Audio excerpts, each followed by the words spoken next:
Alright, mga minamahal, yes, it's me again, Alicia nyo. Nagbabalik muli para sa ating panibagong video.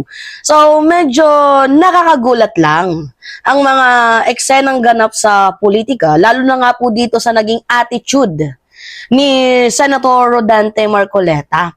So, for the first time, parang naging maamong aso ang atake ng lolo ninyo. Sabi niya, kung meron man akong pagkukulang, humihingi ako ng tawad sa aking mga kasamahan. Wow!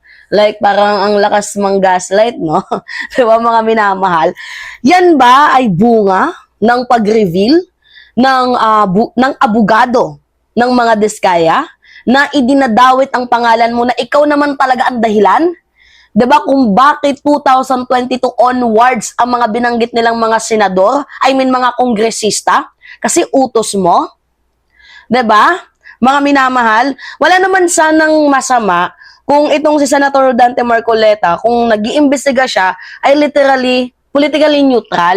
'Di ba? Walang kinakatigan, walang pinapanigan, walang pinoprotektahan, 'di ba? Kaso sa ating nakikita, ano siya medyo may kinikilingan. O, tingnan ninyo.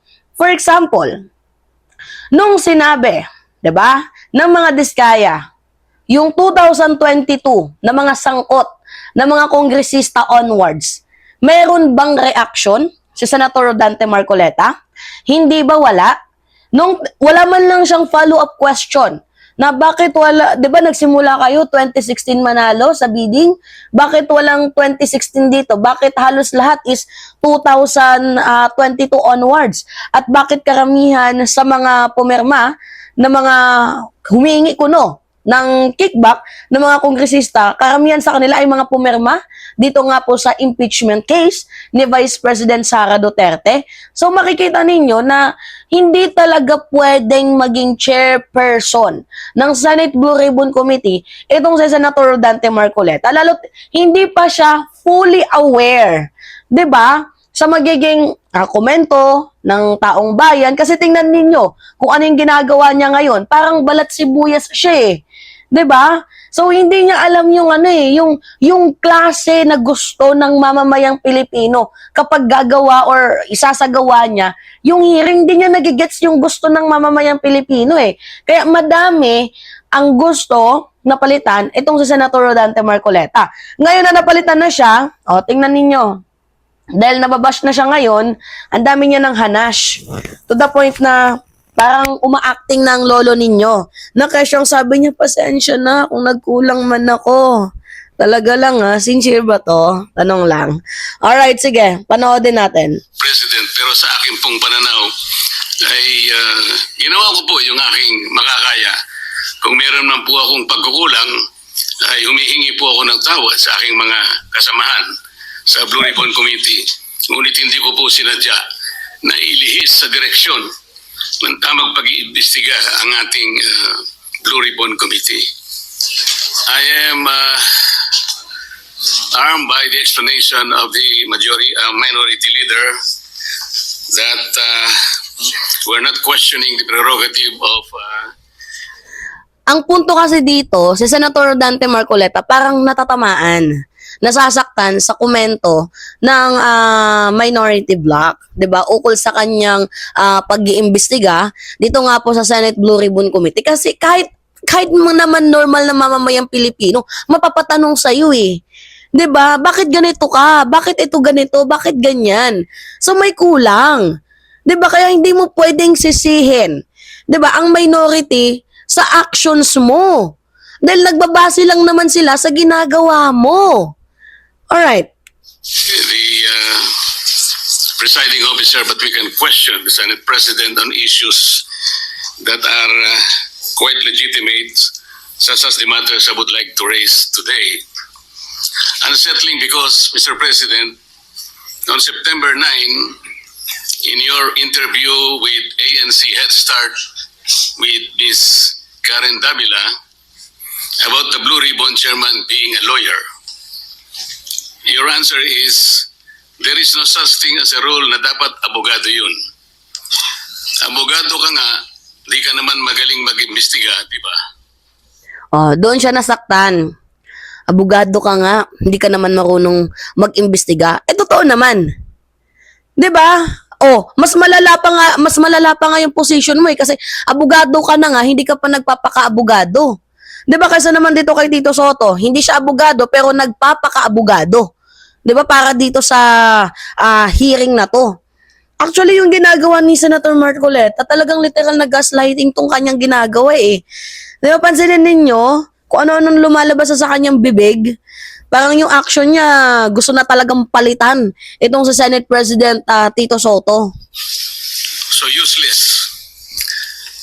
Mr. President, I'd like to put on record there was no inclination from this representation na meron man lang kaming sinabi na ang chairman ay dapat, chairman ng Blue Ribbon Committee ay dapat abogado. Wala po kaming kahit na siya. Nagagalit dyan si Senator Rodante Marcoleta sa part na yan. Medyo humina po yung signal natin, mga minamahal. But anyway, okay, continue tayo sa topic. So, ang rest back niya, kasi, di ba sa interview with Karen Davila, sinabi na, there's no such thing, wait lang, there's no such thing as a lawyer kung ikaw yung magiging chairperson ng Senate Blue Ribbon Committee. Lawyer ka nga, hindi ka naman magaling mag-imbestiga. So, doon nasaktan, doon na hurt itong si Senator Rodante Marcoleta. Actually, mas ma-hurt ka kasi 31 million of Filipinos, actually 110. Gano'n ba kadami yung population ng bansa Pilipinas? Yan po yung boses. Oo, abogado ka nga, hindi ka naman talaga marunong mag-imbestiga. Yan naman talaga eh.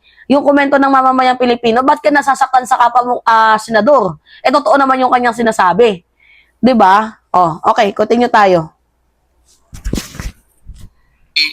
Any reference to that matter, wala po kaming sinasabi. Ngayon po, yung sinasabing abogado ka nga, hindi ka naman magaling mag-imbestiga. Hindi ko po alam kung sino po yung tinutukoy ninyo sapagkat narinig din po kayo sa inyong mga interviews. Sinabi niyo po, Mr. President, na maraming dissatisfied sa direksyon na tinahak po ng aking investigasyon nung ako pa po ay... Totoo naman. Anong kinakagalit mo? Di ba? Mga minamahal. Ano ba yung pinuputok ng butchi mo? Totoo naman talaga. Una, abogado ka, wala ka naman talagang sense. 'Di ba na magpahiring? Kasi parang nangyayari, pinagtatakpan mo lang, 'di ba, ang anomalya sa panahon ni former President Duterte. Pangalawa, totoo naman talaga na yung hearing mo hindi talaga hindi talaga makapagbibigay ng satisfactory sa mamamayang Pilipino. Kahit nga din ako eh. Hindi ako abogado ha, hindi ako kung ano pa man yan, political hindi ako gano'n, nagko-komento lang ako. Pero hindi talaga ako satisfied. Kasi dapat maging neutral ka. Mag-imbestiga ka kahit sino, kaibigan mo man yan. Kailangan mong sibakin yan kung kaibigan mo man yan. Hindi mo pwedeng i-tolerate yan. Kaya hindi mo masisisi. 'Di ba? Kung may magsasalita sa'yo na hindi kami satisfied sa ginawa mong investigation, abogado ka nga pero hindi ka naman magaling mag-imbestiga. 'Di ba? Ba't di natin pag-usapan yung taong 2016 onwards? Doon natin malalaman kung talagang para ka sa mamamayang Pilipino. 'Di ba? Chairman ng Blue Ribbon Committee. Hindi ko po alam kung sino po yung dissatisfied sa mga members natin. Wala naman pong perfecto, Mr. President, pero sa akin pong pananaw ay ginawa ko po yung aking makakaya. Kung meron man po akong pagkukulang, ay humihingi po ako ng tawad sa aking mga kasamahan sa Blue Ribbon Committee. Ngunit hindi ko po sila... Nagpapaawa effect na yung lolo ninyo. Wala tayong magagawa. Ganyan naman talaga yung atake nila. Paawa effect. Kuha ng simpatya. 'Di ba? Mga minamahal, kuha ng simpatya sa mamamayang Pilipino. Yung para kanila iboto, kailangan mong magpanggap na mahirap ka.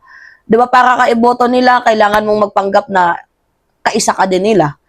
Para iboto ka, kailangan mong magpaawa. So, ganun ang ginagawa ni Senator Rodante Marcoleta para hindi magkaroon ng masyadong bulky na hatred sa kanya. Ang ginagawa niya, nanggagaslight na lang siya. Like, parang sasabihin niya, sorry tao lang kasi ako eh. 'Di ba? Sorry ha, hindi ka kasi magaling eh. Yun yung totoo. 'Di ba? Kung magaling ka, kung maayos ka, edi magrereklamo ba kami? Bakit hindi mo gayahin? Itong si Senator Risa Ontiveros. Diba? Tingnan mo kung paano siya mag-hearing. May napapanagot agad. Tingnan mo si Kibuloy nakadetain. Si Alice Go nakadetain. Diba? Oh. So yun po mga minamahal. Kayo ano yung masasabi ninyo? Yes, anyway, it's me again, Alicia nyo. Nagbabalik muli para sa ating panibagong video.